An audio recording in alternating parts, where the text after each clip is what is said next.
Bueno, y todos los conocen, filósofo, escritor, docente. Estamos con Ricardo Foster. Muchas gracias por venir. Y bueno, me habrás visto cuando te vi la alegría de... Para mí lo mismo. De verte. Gustazo y estar en este estudio espectacular. Nos quedó bello. Bonito, ¿viste? Sí, muy bello, muy bello. Estamos contentos, chiquitos, Sí. pero estamos bien. Sí. Bueno, ¿por dónde entrarle, no? A ver si podemos hacer un análisis del todo. De qué significa en lo más profundo, no solo en la coyuntura ahora, porque los argentinos hemos tenido suba y baja de poder adquisitivo, inflación, no inflación. Yo tengo la impresión de que esto es más pesado, más denso, que es algo más que eso. Digamos, lo más simple sería otorgarle a la economía o al gobierno de Alberto Fernández, más la acumulación del de Macri, toda la responsabilidad de la aparición del monstruo. Eso que sería muy sencillo, muy simple, muy fácil de resolver. Muy fácil de resolver. De resolver, claro, porque si la cuestión es solamente el peso de la inflación o dos malos gobiernos, sería poco explicable en términos de lo que hoy es un panorama que va mucho más allá de la Argentina. La Argentina tiene una lógica ombliguista, muy provinciana, muy autorreferencial, y piensa que lo que le pasa a ella es el centro del universo y que es algo único. Y cuando vos analizás en los últimos como mínimo 10 años, desde la crisis sobre todo del 2008 en adelante, la expansión sistemática de las extremas derechas en lugares claves, digo, Europa, tanto occidental como oriental, Estados Unidos con Trump en su momento y con la posibilidad cierta del retorno, Brasil con Bolsonaro y ahora Argentina con Milei, te encontrás con que el fenómeno de las extremas derechas merecen de nuestra parte un análisis un poquito más profundo que el puramente economicista o la crisis de las formas tradicionales de representación política, que creo que ese es otro rasgo importante, o yo le agregaría la irradiación a mediano y largo plazo de la profunda derrota a partir de la década de los 80 del siglo pasado, lo que llamaríamos las grandes tradiciones de izquierda, populares, progresistas, etcétera, etcétera. Y a eso se le agregaría, creo que en una medida muy significativa, las transformaciones muy profundas en el campo de las tecnologías, no solo de la comunicación en general, sino de la constitución de la subjetividad contemporánea.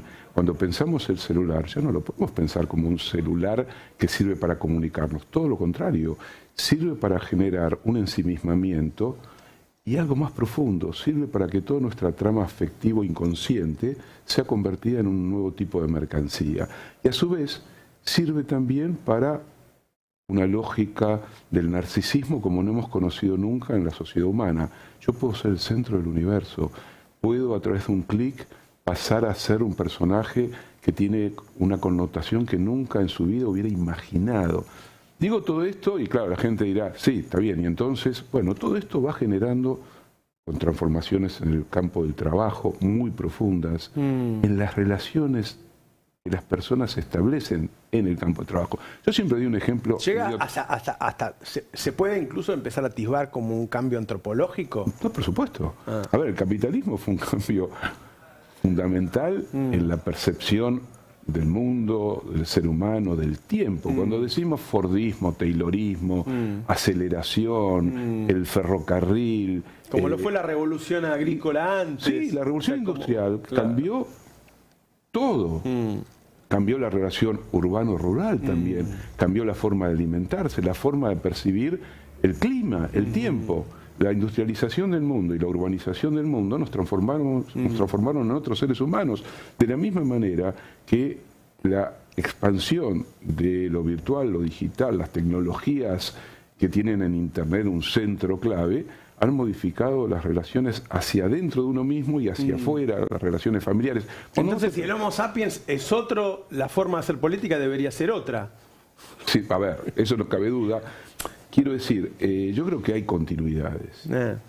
Hay una gran escuela de la historiografía francesa que se llama la Escuela de los Anales, que habla de los tiempos de larga duración, que la historia tiene por debajo oleadas de larga duración y que también tiene momentos, acontecimientos de ruptura. No sé, ponerle la Revolución Francesa o la Revolución Rusa fueron momentos de ruptura. Pero por debajo hay continuidades, hay algo que llamamos lo humano, que no es que cada época y cada clivaje inventan un nuevo ser humano. Hay ciertas continuidades, si no, no podríamos seguir leyendo ni a Shakespeare ni a Platón, en una película de la década del 40, digamos, ¿no? Pero está claro que hay transformaciones muy profundas que requieren, sobre todo, de aquellos que intentan pensar críticamente el mundo y actuar críticamente sobre el mundo, renovar un poco los instrumentos. Y ahí me parece que también hay un punto complicado, ciego. Hay un muy bello libro de un sociólogo, filósofo, historiador de las ideas que se llama Enzo Traverso, es italiano, francés, que se llama La melancolía de izquierda. Y trabaja algo que a mí me pareció muy interesante para pensar esta época. Dice que una de las características de los grandes movimientos revolucionarios, desde la Revolución Francesa hasta el derrumbe del muro de Berlín, fue la idea de que vos podías hacer de la derrota una potencia creativa hacia adelante. ¿Por qué? Porque la historia te acompañaba, porque todos los análisis que combinaban lo político, pero también lo científico-social, te permitían entender que la historia tenía una dirección y que tarde o temprano eso se terminaba por realizar y que las derrotas alimentaban. La Comuna de París alimentó a los revolucionarios rusos del 17, le permitió a Marx pensar un montón de cosas, etcétera, etcétera. Es decir, vos podías potenciar la derrota no se volvía un momento de parálisis terminal, sino que era también una forma de reenergizarte, expandirte e ir hacia la victoria. Desde finales del siglo XX, eso se acabó. La izquierda sufrió una derrota muy profunda que implicó también la revisión muy profunda de toda su tradición. Hay un magnífico libro de Nicolás Casullo que se llama Las Cuestiones, cuyo primer capítulo trata sobre la revolución como pasado. No porque Nicolás quería abandonar una tradición que le pertenecía también, sino porque quería pensar qué le había pasado a su generación después de la dictadura. Porque la dictadura no fue solamente los cuerpos, la represión, la censura, los 30.000 desaparecidos. Fue también un profundo modo de romper algo que en la Argentina nunca más se recuperó. Cada vez que en la Argentina, uno podría decir desde el 55 en adelante, pero claramente desde el 76, las derechas bajo diversos formatos lograron capturar el poder, el retroceso nunca se compensa. No se compensa. Vos lo sabés mucho mejor que yo. Cuando vos comparás todos los índices de la sociedad argentina de mediados de la década del 70... Inimaginable. Pero eso después volvió con la crisis del alfonsinismo, volvió con las crisis de la convertibilidad, volvió con el macrismo. Entonces los líderes latinoamericanos fueron una anomalía en esa historia. A ver, yo escribí un libro, llama La anomalía kirchnerista, donde traté justamente de pensar contra una lógica, primero que hace del peronismo una metafísica, ¿no? Una especie de ente que está por encima de la historia, que permanece intocado y que siempre retorna virtuoso. No, para mí el menemismo fue un momento muy dramático de transformación del peronismo y la emergencia de Néstor Kirchner podía no haber sucedido. Sucedió porque se dieron algunas casualidades y algunas causalidades en la historia argentina, 2001, crisis de la convertibilidad, un gobierno miserable, un contexto de crisis social que sin contención ninguna, una clase media con un terror gigantesco a perder lo que había sido una década en la que creía que había logrado tocar el cielo con las manos porque podía ir a Miami o a París y ahí tenían las dos estructuras simbólicas de su historia y de repente apareció un personaje que no lo teníamos en el radar, que venía de una provincia más bien desconocida y que se animó a hacer algo que en general no se hacía en la política argentina, que es tratar de, si las cosas aparecían como difíciles, doblar la apuesta. Entendiendo, y vos lo conociste también bien a Néstor, que Néstor fue evolucionando críticamente a lo largo de sus años de presidente y después los pocos que le tocaron presenciales con Cristina, y vio cosas de la sociedad argentina y de la estructura económica argentina que había que transformar y que esa transformación iba a tener un costo y que frente a la reacción del poder había que actuar. Me parece que ese fue el momento más virtuoso, más rico, nos conmocionó a todos, nos tocó, nos interpeló, nos llamó, y acá estamos de alguna manera. Pero eso también se gasta. Somos emergentes de Néstor. Total y absolutamente. Pero también Cristina lo dice, a veces repitiendo con cierta cosa monocorde aquello de la restricción externa, el bimonetarismo, la dolarización de la mente argentina, cosa que es cierta, pero que no alcanza para comprender también lo cíclico de ciertos procesos argentinos, porque hay que introducirle también la subjetividad, la política, la relación entre las personas, las voluntades, las formas del poder, la crisis de la democracia también. Porque hablamos poco. La democracia, 40 años de democracia, ¿no? Extraordinario. Que creo que Zizek, que dice que el mejor momento de una sociedad es cuando una dictadura se está cayendo y todavía no terminó de consolidarse la democracia y todas las fuerzas creativas están a la orden del día. Después viene lo gris. Después vino lo gris. Vino el achatamiento de la democracia argentina. Vino las perturbaciones de la democracia argentina. Vino la conquista por parte de las corporaciones económicas, mediáticas de la democracia argentina. Vino también la captura de un poder judicial que en realidad nunca dejó de ser más o menos parecido a sí mismo. Entonces también hay en la democracia algo que tenemos que repensar. Esta es la escena en la que estamos. Yo te escuchaba decir algo que yo creo que va a ser muy importante, que va a ser la marcha del 23. Pero te voy a decir por qué me parece importante. No solo porque pasé 40 años en la Universidad de Buenos Aires y me acabo de jubilar de la Universidad de Buenos Aires, a la que amo, que es mi casa, que es mi lugar de pertenencia, sino porque creo que en este contexto histórico es fundamental que la clase media argentina vuelva a sentir algún tipo de conmoción. Si la clase media no se mueve, esto no lo subsana la movilización exclusiva ni de la CGT, ni de la CTA, ni de los movimientos sociales. Que por supuesto son fundamentales también, pero hay algo de lo que la clase media hoy puede hacer y decir que tiene un peso material y simbólico. Por eso la marcha del 23, si vos la unís con la del 24, también unís la del 8 de marzo, la vas a unir con la del 1 de mayo y después si se hace el paro general de la CGT, me parece que en ese sentido la del 23 puede ser una marcha de confluencias y yo soy un poco anticuado en ese sentido, sigo creyendo que la resonancia en las calles tiene un cuerpo propio, digamos, ¿no?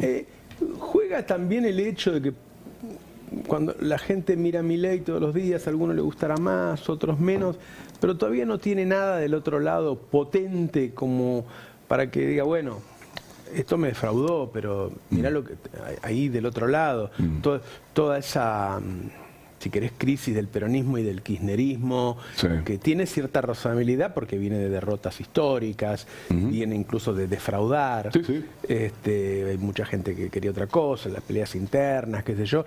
¿Eso juega también?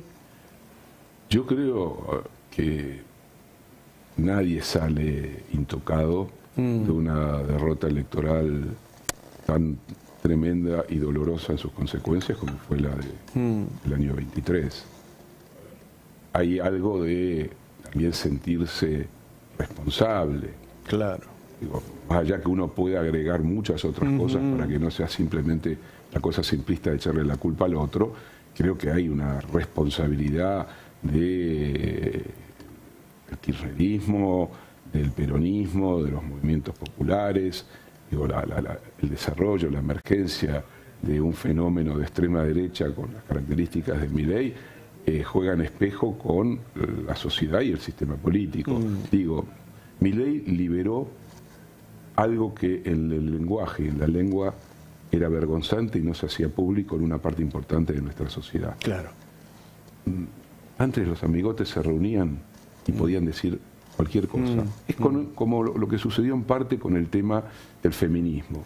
Hasta no hace mucho tiempo se podía decir mucho, hasta que en un momento el feminismo logró que públicamente la cosa no pudiera seguir manifestándose de la forma brutalmente machista como se hacía. Con el fascismo, Europa, después de la segunda posguerra, hizo una especie de cinturón de castidad del sistema político e impidió que cualquier movimiento político que tuviese alguna relación con el nazismo, con el fascismo, pudiera entrar en el sistema de poder. Eso se rompió, yo diría, en los últimos 10 años con mucha claridad, y hoy Meloni, que proviene estructuralmente de la tradición fascista, está al frente del gobierno italiano. Hoy el neonazismo alemán tiene una representación parlamentaria enorme. Lo mismo pasa con los neonazis o los neofascistas suecos, noruegos. Porque finlandeses. representan a un segmento de la sociedad que ve el mundo de esa manera. Pero se liberó también lo vergonzante. El decir fascismo antes era imposible. El reivindicarte como parte de una tradición de esa naturaleza era para sectores muy chiquititos, casi clandestinos, y que salían como monstruitos de cara a la sociedad.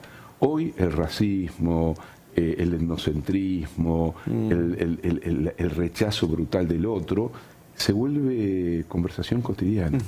Milei puede decir todo lo que dice porque hay algo que se habilitó. Claro. Que Milei diga que los socialistas son excrementos humanos y que no tenga costo, es porque algo se habilitó en la sociedad, en los medios de comunicación, en el sentido común. Y ahí hay una peligrosidad inmensa. El fascismo histórico, fue el producto de que algo se habilitó en las sociedades que permitió identificar el mal en el judío, en el gitano, en el comunista, en el homosexual.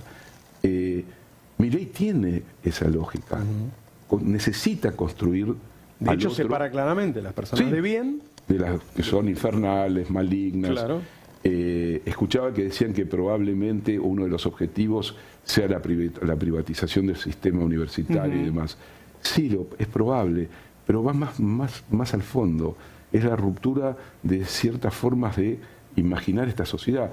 A ver, si vos tuvieses que elegir 4 o 5 virtudes de la historia argentina, que no son muchas, yo creo que en los primerísimos lugares está primero la educación pública, como un sistema integral que se desarrolló desde finales del siglo XIX, y fundamentalmente al día de hoy la universidad pública, lo que significa en múltiples aspectos. Porque acá me gustaría hacer otra defensa que no se hace mucho. Me parece muy bien que los científicos, los miembros del CONICET, o los que son parte del universo de las ciencias naturales y productivas, siempre argumenten que la investigación científica al mismo tiempo colabora al PBI, a la exportación de mercancías teóricas, que puede desarrollar riqueza. Bárbaro, eso es cierto. Pero hay algo que está antes y que es clave, que la universidad y la educación pública es una construcción de trama cultural, social, muy profunda, muy decisiva en la vida del individuo, en la vida de una comunidad. Y ni que decir cuando los jóvenes que viven en Moreno, o en Hurlingham, o en Avellaneda, o en Ituzaingó, pueden ir a hacer la universidad, cosa que era inédito para su condición social, en sus propios barrios, aunque no la terminen la universidad. La Universidad Argentina es un rara avis, tiene no solamente gratuidad absoluta en sus niveles de licenciatura, sino que a su vez tiene ingreso irrestricto en la mayoría de los casos. La Universidad de Buenos Aires, que es la que mejor conozco, vos te levantaste una mañana, tomaste el desayuno y dijiste, quiero ser médico. Basta, no estás en el CBC, haces el CBC y vas a parar la carrera de medicina. No existe país del mundo donde eso suceda, incluso aquellos que la universidad puede ser gratuita. Brasil, por ejemplo, que tiene un sistema de universidad gratuito y otro privado. La universidad gratuita, que es muy buena, la de San Pablo, la de Campiña, la de Río de Janeiro, sin embargo tiene exámenes de ingreso que son fatales. Eso hizo la dictadura. Bueno, en 83, yo leí el examen de ingreso para entrar a... Iban 50.000 personas, se hacían ahí 97 vacaciones. Claro, sí. Entonces, la universidad es una trama donde el estudiante, los profesores, primero que generan un espacio de encuentro. Por eso para mí una de las cosas más dramáticas... Ahí convive el rico y el pobre, el que vive... Y sobre todo en los últimos tiempos, porque es cierto que durante mucho tiempo la universidad, aunque fuese una universidad pública, seguía siendo de élites, por una cuestión de embudo en la construcción de la pirámide social. Claro. Ya hace mucho tiempo que el hecho de abrir universidades en el conurbano cambia. Pero por supuesto, en las provincias, a lo largo de estos 40 años, yo empecé a ser profesor en la universidad en el 84. A lo largo de 40 años, creo que no me falta conocer ninguna de las universidades públicas de Argentina. He ido como profesor a dar cursos, a charlas, he dirigido becarios, o sea, conozco cómo funciona en Chubut o en Jujuy la universidad como red cultural, como red social, como red política. Entonces me parece que la defensa de la universidad, que es la defensa del pluralismo, ¿por qué hace Milei? Milei, que por supuesto nunca puso el pie en la universidad pública, que no conoce la Facultad de Económicas. La Facultad de Económicas no es santa de mi devoción dentro de la UBA. Dentro de la UBA ha sido siempre un lugar de poder del radicalismo, de una cierta Universidad de Buenos Aires, de la que yo he sido crítico, ¿no? Sin embargo, en esa Facultad de Ciencias Económicas se ha enseñado y se sigue enseñando todas las teorías económicas. Claro. Yo recuerdo un profesor extraordinario que se llamaba Schiaffardini, que fue uno de los profesores que fue preso durante la dictadura en la Universidad de Bahía Blanca del Sur, que enseñaba, por supuesto, en la de Ciencias Económicas de Buenos Aires, que era un talmudista del Capital, un hombre que escucharlo hablar línea por línea del Capital de Marx era extraordinario, de una sabiduría única. Y también te podías encontrar a profesores que manejaban la teoría neoclásica y te los encontrás a la perfección. Y te diría más, que la línea más dominante en la formación de los economistas en Argentina a lo largo de las últimas décadas ha sido la neoclásica y no la keynesiana ni la leo-keynesiana y mucho menos la marxista. Sin embargo, están todas allí. Un estudiante puede elegir cátedras afines a lo que él cree que tiene que pensar. Puede elegir cátedras con las que poder discutir. Todos los que hemos estudiado en la universidad en Argentina... Tienes que ir a leer algo con lo que no acordás. Claro, pero por supuesto, y me parece que lo que ahí juega es un uso discrecional de la ignorancia, estratégico de la ignorancia. No es que uno dice, no es ignorante, pobre, no. Hay una decisión política. Esta es una época y el sistema ha ido expandiendo el goce de la ignorancia. Hay un fascismo de la ignorancia, donde hay un bullying persistente al que supuestamente sabe. El que sabe es un intelectualoide. A ver, a mí me gusta jugar un poco, para eso sirve también las experiencias históricas, en espejo. Una de las características de los fascismos históricos era ir contra lo que ellos llamaban el intelectualismo. El intelectualismo era la abstracción, era la fisonomía del judío intelectual, para llamarlo de alguna manera, era aquel que actuaba desde una distancia crítica respecto al mundo. Si vos pensás alguno de los dispositivos del macrismo, su jefe de gabinete y uno de sus intelectuales preferidos hablaban de la necesidad de eliminar el pensamiento crítico.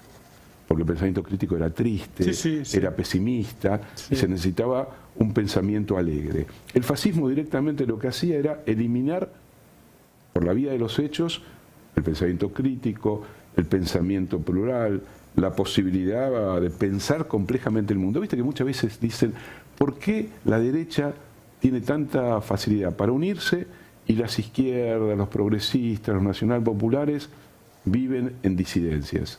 Entre otras cosas, porque el mundo es complejo. La sociedad es compleja.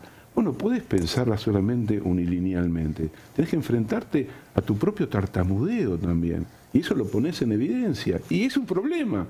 Porque es mucho más fácil decir A, B, C y vamos por este camino. Pero a veces no podés decirlo de esa manera.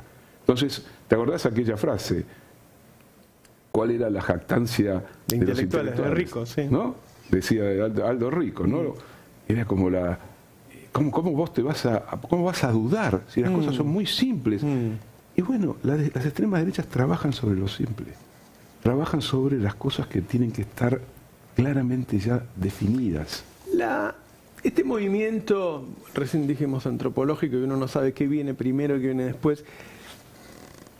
¿Hay una involución intelectual en general en el mundo? El Homo sapiens es menos inteligente que antes. Algunos ya hablan hasta que hay un achicamiento del cerebro. La tecnología, no sé, yo antes tenía que, yo que estudié en colegio industrial, toda escuela pública, tenía que sacar yo el coseno. Y cuando estaba al final ya apareció la computadora científica. Y cada vez me hizo trabajar menos. El otro día perdí el teléfono durante 1 hora. Yo no sabía el teléfono de mi pareja, Ricardo. Por supuesto. No sé, uno antes ejercitaba la memoria de manera cotidiana. Entonces me pregunto y desde ya les doy la respuesta. Yo soy menos inteligente que antes. Me pregunto si no será general. Si la tecnología nos habrá facilitado tanto las cosas, como una de las razones las doy, ¿no? Claro. De que además nos cueste más dudar. Hay algunos que no quieren dudar. Y hay otros... No es una respuesta de vuelta unilineal o fácil. Pero un ejemplo, una persona media en el siglo XIX podía dialogar con una formación de nivel universitario y hasta una parte del siglo XX podía dialogar con todas las ciencias, con la biología, con la historia, con las matemáticas. Hoy es imposible.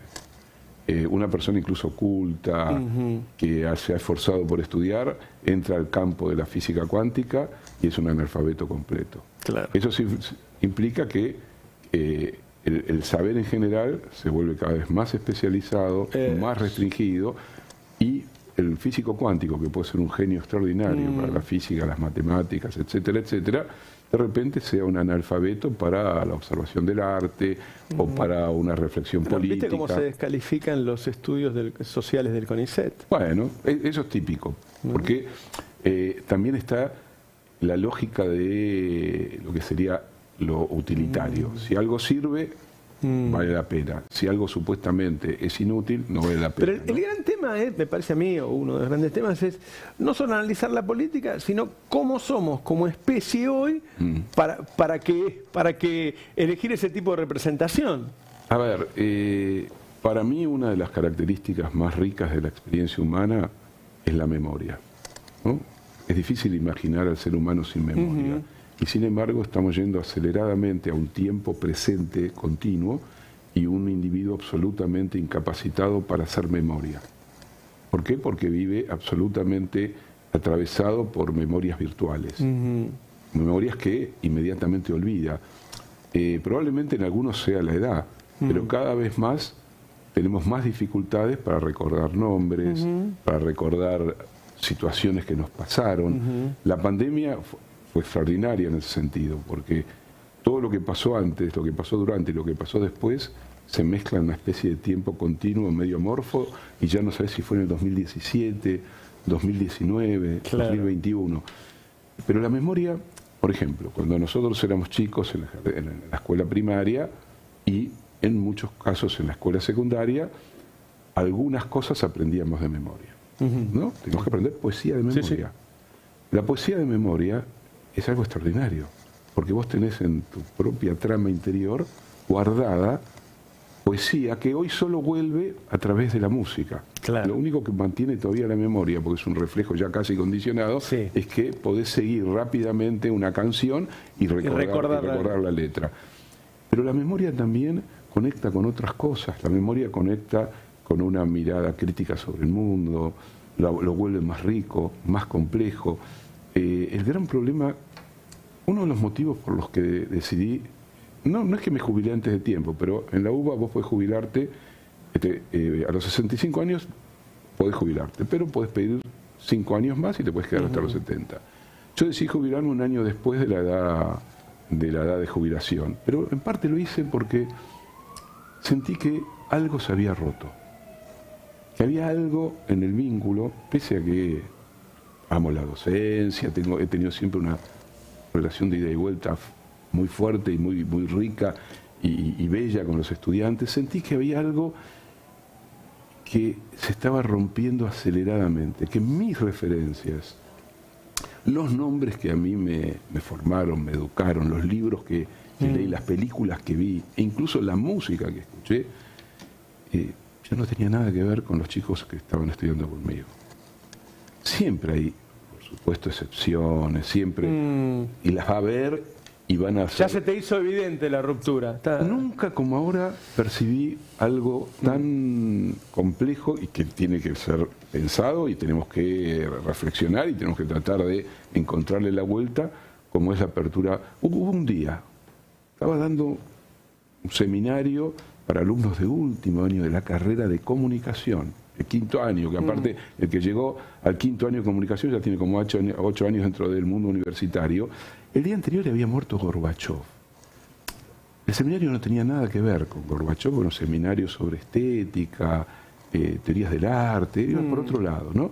Pero por la forma que lo dábamos, siempre la relación entre arte, cultura y sociedad iba y volvía. De repente a mí se me ocurrió, hablar de la muerte de Gorbachov. Sentí un vacío, eran 15 o 20. Me di cuenta que había algo que estaba fallando ahí. Me di cuenta que no sabían quién había sido Gorbachov. Entonces pregunté. Dije, a ver, perdón, ¿ustedes saben quién fue Gorbachov? Tímidamente, una chica levantó la mano y dijo, fue por si fue un presidente, se acercó bastante. Se acercó. Sí, no lo definió claramente, pero se acercó. El resto, alguno tenía una vaga sombra. Y el resto no sabía. Entonces dije, a ver, estudiantes de comunicación, muchos de ellos sueñan con ser periodistas, otros van a trabajar en el mundo de la publicidad o en el mundo de la teoría comunicacional. Y un personaje, desde muchos aspectos claves de lo que estamos viviendo estos últimos casi 40 años, ni siquiera saben quién es. Lo mismo, a ver, si vos tenés que, no sé, para hablar, nos estás hablando del mito de Edipo, y tenés que, vas a Freud, y para hablar de Freud, al mismo tiempo, vas a los griegos o querés ir después a Shakespeare. Y te das cuenta que ni Sófocles, ni Freud, ni Shakespeare están en el orden de su comprensión del mundo. Entonces digo, bueno, esto va generando una situación de como de aplanamiento, donde se vuelve cada vez más difícil algo que era clave. Por ejemplo, los años 60, ¿no? Siempre mitologizados, fueron años de vanguardia.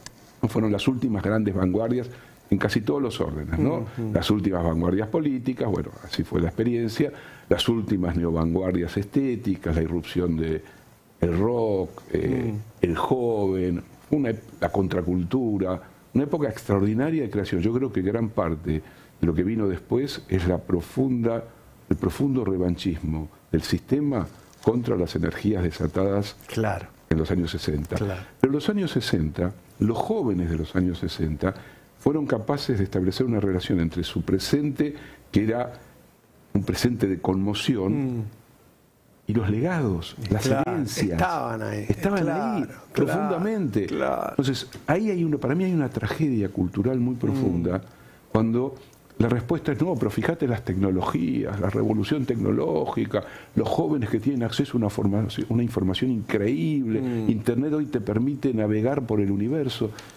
Y hubo una utopía de Internet. Los 60, los 70, el comienzo de los 80 imaginaron que Internet iba a ser la liberación democrática del conocimiento a nivel planetario. Y hoy es la conformación de un capitalismo digital cuyos dueños son 4 o 5 empresas. Una forma de dominación tremenda, nunca imaginamos. Tremenda. ¿No? Bueno, eso hay que pensarlo. ¿Qué consecuencias tiene eso? A ver, un trabajador a mediados del siglo XX, ni hablar también en el siglo XIX, con todas las dificultades de la condición social, la cantidad de horas que trabajaba, tenía un marco referencial, identitario, de tradiciones políticas, culturales, que hoy no tiene más. Que hoy no tiene más. Así, estamos hablando de otra persona. Esa persona que busca hoy esa representación cambió, no nos dimos cuenta, pero había cambiado. Y puede mutar todo el tiempo. Y puede mutar rápidamente. ¿Viste el tema de la singularidad, no? Que ahora todo es exponencial y crece y todo... ¿Cuánto puede durar Milei? Cuando la gente de la inteligencia artificial dijo, párenlo porque en 3 meses, yo dije, los términos de historia ahora son en 3 meses. 3 meses. En 3 meses. Sí, al mismo tiempo hay cosas que continúan, ¿no? Sí. Hay algo que... Pero es importante, porque cuando... ¿Se acuerdan? Bueno, todos los que me deben escuchar deben tener muy presente Carta Abierta, qué sé yo, y piensen, ¿por qué esos movimientos de cambios tan profundos como el kirchnerismo se nutren de alguien que está pensando tan profundamente, ¿no? Eso sí que fue me hiciste acordar, Carta Abierta. ¿Cómo fíjate Carta Abierta? Bueno, los Kirchner entendían que necesitaban todo ese basamento intelectual, claramente. El que primero vio eso fue Néstor, ¿no? Que incluso una de sus famosas visitas que le hizo la semana siguiente a la derrota electoral del 2009, Néstor, que no era un tipo, digamos, inclinado a lo intelectual, no era un gran lector, digamos, ahí hay una diferencia entre Con Néstor y Cristina. sí. Sin embargo, te diría que en un punto Néstor entendió mejor que Cristina el fenómeno carta Claro. abierta, y que fue un fenómeno un poco insólito, porque en una época donde efectivamente lo que se privilegia es la respuesta rápida, proposicional, de rápida digestión, de repente vos te encontrabas que todos los sábados, o sábado por medio en realidad, en la Biblioteca Nacional, 500, 600 personas se reunían a discutir y después salía una carta que era el producto de una larga discusión con algunas plumas que para mí han sido las grandes plumas de la historia argentina: Horacio González, Nicolás Casullo, claro. María Pía López. Y de repente eso se Y ahora convirtió pasamos al vanagloriarse de la ignorancia. de la ignorancia. Y eso fue algo bueno e interesante del kirchnerismo, ¿no? Claro. Que tuvo en un momento una comprensión del movimiento social, porque Néstor vio los movimientos sociales, y también de la importancia de la cultura como un ámbito de recreación permanente de una visión emancipatoria. Claro. Ricardo, un enorme placer. Para mí también. Hasta cualquier momento.